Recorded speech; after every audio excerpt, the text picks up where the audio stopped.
नमस्कार मेरे भाइयों और बहनों, आप सभी का हमारे YouTube चैनल पर स्वागत है। ओशो की किताब संभोग से समाधि की ओर, पेज नंबर 132। मैंने सुना है कि अमेरिका में किसी ने एक लेख लिखा हुआ था। किसी मित्र ने वह लेख मेरे पास भेज दिया। उसमें एक कमी थी। उन्होंने मेरी सलाह चाही। किसी ने लेख लिखा था, वहां मजाक का कोई लेख था।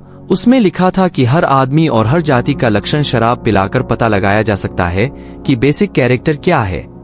उसने लिखा था कि अगर डच आदमी को शराब पिला दी जाए तो वह एकदम से खाने पर टूट पड़ता है, फिर वह किचन के बाहर ही नहीं निकलता, फिर वह एकदम खाने की मेज से उठता ही नहीं।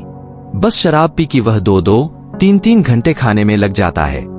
अगर फ्रेंच को शराब पिला दी जाए तो शराब पीने के बाद वह एकदम नाच गाने के लिए तत्पर हो जाता है, और अंग्रेज को शराब पिला दी जाए तो वह एकदम चुप होकर कोने में मौन हो जाता है।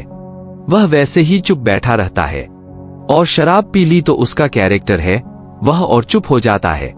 ऐसे दुनिया के सारे लोगों के लक्षण थे, लेकिन भूल से या अज्ञान के वश भारत के बाबत कुछ भी नहीं लिखा था। तो किसी मित्र ने मुझे लिख भेजा और कहा कि आप भारत के कैरेक्टर के बाबत क्या कहते हैं? अगर भारतीय को शराब पिलाई जाए तो क्या होगा? तो मैंने कहा कि वह तो जग जाहिर बात है, भारतीय शराब पिएगा और तत्काल उपदेश देना शुरू कर देगा।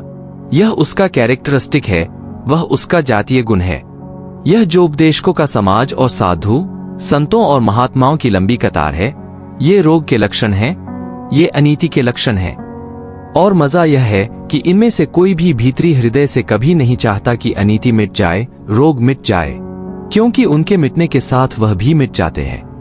प्राणों की पुकार यही होती है कि रोग बना रहे और बढ़ता चला जाए, और उस रोग को बढ़ाने के लिए जो सबसे सुगम उपाय है वह यह है कि जीवन के संबंध में सर्वांगीण ज्ञान उत्पन्न न हो सके, और जीवन के जो सबसे ज्यादा गहरे केंद्र हैं, जिनके अज्ञान के कारण अनीति और व्यभिचार और भ्रष्टाचार फैलता है, उन केंद्रों को आदमी कभी भी न जान सके, क्योंकि उन केंद्रों को जान लेने के बाद मनुष्य के जीवन से अनीति तत्काल विदा हो सकती है।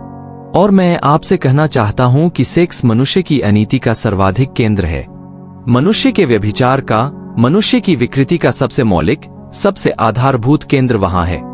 और इसलिए धर्मगुरु उसकी बिल्कुल बात नहीं करना चाहते। एक मित्र ने मुझे खबर भिजवाई है कि कोई संत महात्मा सेक्स की बात नहीं करता, और आपने सेक्स की बात की तो हमारे मन में आपका आदर बहुत कम हो गया है। मैंने उनसे कहा, इसमें कुछ गलती नहीं है। पहले आदर था, उसमें गलती थी, इसमें क्या गलती हुई? मेरे प्रति आदर होने की जरूरत क्या है? मुझे आदर देने का प्रयोजन क्या है? मैंने कब मांगा है कि मुझे आदर दें? देते थे तो आपकी गलती थी, नहीं देते हैं तो आपकी कृपा है। मैं महात्मा नहीं रहा। मैंने कभी चाहा होता कि मैं महात्मा हूं तो मुझे बड़ी पीड़ा होती। मैं कहता, क्षमा करना, भूल से ये बातें मैंने कह दी। मैं महात्मा था नहीं, मैं महात्मा हूं नहीं, मैं महात्मा होना चाहता नहीं। जहां इतने बड़े जगत में इतने दीनहीन लोग हैं, वहां एक आदमी महात्मा होना चाहे, उससे ज्यादा निम्न प्रवृत्ति और स्वार्थ से भरा हुआ आदमी नहीं है। जहां इतने दीनहीन जन हैं, जहां इतनी हीन आत्माओं का विस्तार है, वहां महात्मा होने की कल्पना और विचार ही पाप हैं। दोस्तों, अगर आपको यह वीडियो पसंद आई होंगी और आपके लिए उपयोगी साबित हुई होंगी, लाइक करें, कमेंट करें और हमारे YouTube चैनल को सब्सक्राइब करें। धन्यवाद। जय जवान, जय किसान, जय हिंद।